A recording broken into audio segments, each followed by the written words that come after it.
ایک بڑا ٹچی قسم کا سوال ہے.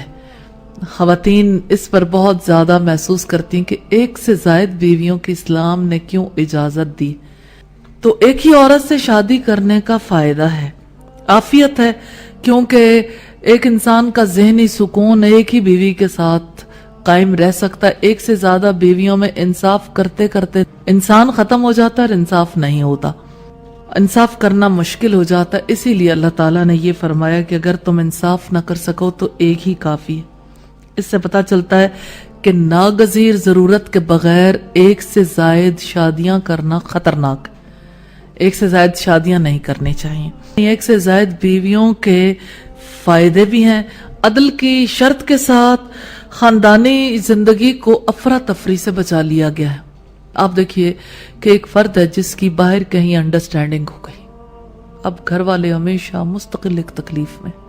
ایک خاتون جو ہے اس کو ہر دم یہ بات جو اذیت میں مبتلا کرتی ہے کہ شوہر کا تعلق باہر کہیں ہے، اس کو نہ گھر لا کے بسا سکتا ہے، نہ حقوق دے سکتا ہے، نہ اسے باہر چھوڑا جا سکتا ہے. اور ایک فطری بات ہے انسان کے اندر کہ جو چیز ہاتھ آ جائے اس کے مقابلے میں جو ہاتھ نہیں آئی ہوئی ہوتی اس کی طرف الٹ جاتا ہے انسان، یعنی جو نہیں ملی ہوتی اس کی طرف رجحان زیادہ ہو جاتا ہے. تو اللہ تعالیٰ نے تعدد ازواج کے ذریعے سے عورت کی عزت کو محفوظ کیا ہے. یعنی دیکھیے کہ جو خواتین نکاح کے بغیر رہ جاتی ہیں، بجائے اس کے کہ مرد ان کو کھلونا سمجھ کر ڈیل کریں، اس کی بجائے عورت کو یہ حق دیا گیا کہ کوئی مرد بھی اگر اس میں انٹرسٹڈ ہے تو نکاح کر کے گھر لے آئے، اس کے حقوق پورے کرے اور اس کو اپنا نام دے، اس کے بچوں کو اپنا نام دے، اس کو وراثت میں سے حق ملے، بجائے اس کے کہ وہ اسے محض وقتی تفریح کی چیز سمجھ لے. جیسے مغربی دنیا میں عورت کو ایک کھلونے سے زیادہ وقت نہیں دی جاتی جس سے کچھ دیر کے لیے کھیلا جاتا ہے اور اس کے بعد اس کے حقوق ادا نہیں کیے جاتے. تو عورت کو ایسے مواقع سے بچا لیا گیا ہے جس کی وجہ سے اس کے ساتھ توہین آمیز سلوک ہو، اور عورت کو اللہ نے ظلم سے بچا لیا ہے. فطرت کا اصول یہ ہے کہ جو عورتیں ہمیشہ مردوں سے کہ عورتیں جو ہے نا یہ مردوں سے ہمیشہ زیادہ رہیں گی. اس لیے صحت مند معاشرہ قائم کرنے کے لیے ان سب کی مناسب انداز میں جنسی تسکین کے لیے یہ ضروری ٹھہرایا گیا کہ ایک مرد ایک سے زائد شادیاں کر سکے. اس سے مرد کو بھی لگام رہتی ہے اور عورت بھی معاشرے میں باعزت مقام حاصل کر سکتی ہے. جیسے پاکستان میں بھی یہ پرسنٹیج اگر سے بہت تھوڑا فرق ہے لیکن کافی ٹھیک ٹھاک فرق بن جاتا ہے بڑے پیمانے پر. مثلا اگر عورتیں 51% ہیں اور مرد 49% ہیں تو اس کا مطلب ہے ہر 100 میں 2 کا مسئلہ پیدا ہو گیا، یعنی 2 خواتین کا. اور 1000 میں کتنی کا؟ 20 کا. اور اسی طرح سے 1,00,000 میں کتنی خواتین کا مسئلہ پیدا ہو گیا. یعنی مسئلہ موجود ہے. اس وجہ سے یہ حکم جو ہے یہ انسانی ضروریات کے عین مطابق ہے کہ کہیں بھی یہ ریشو ڈسٹرب ہو سکتی. دوسرا پہلو یہ ہے کہ اگر کسی کی بیوی بانجھ ہو تو دوسری شادی کی ضرورت پڑ سکتی ہے. تیسرا پہلو یہ ہے کہ مرد میں بچے پیدا کرنے کی جو صلاحیت ہے وہ 70 برس کی عمر تک رہتی ہے، جبکہ عورت میں یہ صلاحیت تقریباً 50 برس تک یعنی اس کے لگ بھگ ختم ہو جاتی ہے. اس طرح تقریباً 20 برس ایسے آ جاتے ہیں جس میں مرد فطری وظائف پورے کر سکتا ہے اور عورت پورے نہیں کر سکتی. ایسی صورتحال میں دوسری شادی کی ضرورت پیدا ہو جاتی ہے. مرد اسے اللہ کا حکم سمجھ کر قبول کرنا چاہتے ہیں کہ یہ شاید اللہ کا حکم ہے. پہلی بات واضح رہے کہ یہ اللہ کا حکم نہیں ہے. آپ اس کے کانٹیکسٹ کو دیکھیے.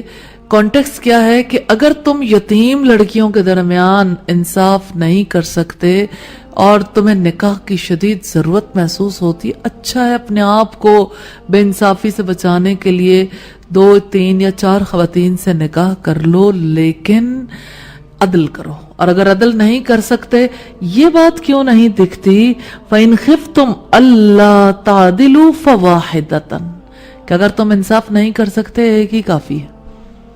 ایک سے بھی مرد نباہ کر لے تو بہت یعنی اس کی جنت میں جانے کے لیے یہی بہت بڑی بات ہے کیونکہ ایک فرد کا اس کے پورے جذبات و احساسات کے ساتھ خیال رکھنا اور اس کو پوری طرح سے لک آفٹر کرنا، اس کی کیئر کرنا، یہ بہت بڑی ذمہ داری ہے، اور عام طور پر یہ ذمہ داری پوری نہیں کی جاتی۔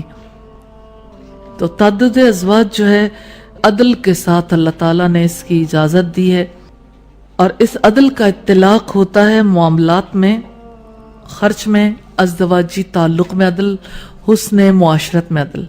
تو اسلام نے عدل کے میدان میں ریلیکسیشن دی ہے دلی احساسات کے معاملے میں، دلی احساسات پر قابو نہیں، اور انسانی نفس کے اندر پائے جانے والے گہرے میلان میں عدل، کیونکہ یہ انسان کے کنٹرول سے باہر ہے کہ ایک انسان کی توجہ اگر ایک طرف ہے دوسری کی طرف بھی برابر ہو، پاسبل ہی نہیں۔ لیکن آپ دیکھیے کہ معاملات میں، ازدواجی تعلق میں، پھر اسی طرح سے خرچ میں، ہر ایک جگہ پر عدل کرنا ضروری ہے۔ یعنی اگر کوئی شخص اپنے بارے میں ڈرتا ہے، انصاف نہیں کر سکے گا، ایک بیوی پر اکتفا کرنا بہتر ہے۔ لیکن شاید سے یہ بات ہرگز سمجھ نہیں آتی کہ ایک سے زائد بیویاں صرف ناگزیر حالت ہی میں رکھنی چاہیے، اور بغیر ناگزیر حالت کے ایسا کرنا نامناسب اور خطرناک ہے۔ اسلام کے احکامات فطرت انسانی کے موافق ہیں، انسانی خواہشوں کو اسلام نے ختم نہیں کیا، ان کی حد بندی کی ہے۔ تو ہر ایک کو اپنے لحاظ سے دیکھنا ہے کہ اس کے لیے ایسا تو نہیں کہ دنیا میں انصاف نہ کرے تو آخرت کی آگ، اور انصاف نہ کر سکنے کی وجہ سے دنیا کی زندگی بھی جہنم بن جاتی ہے۔ اللہ تعالی ہم سب کو انصاف کے راستے پر چلنے کی توفیق عطا فرمائے۔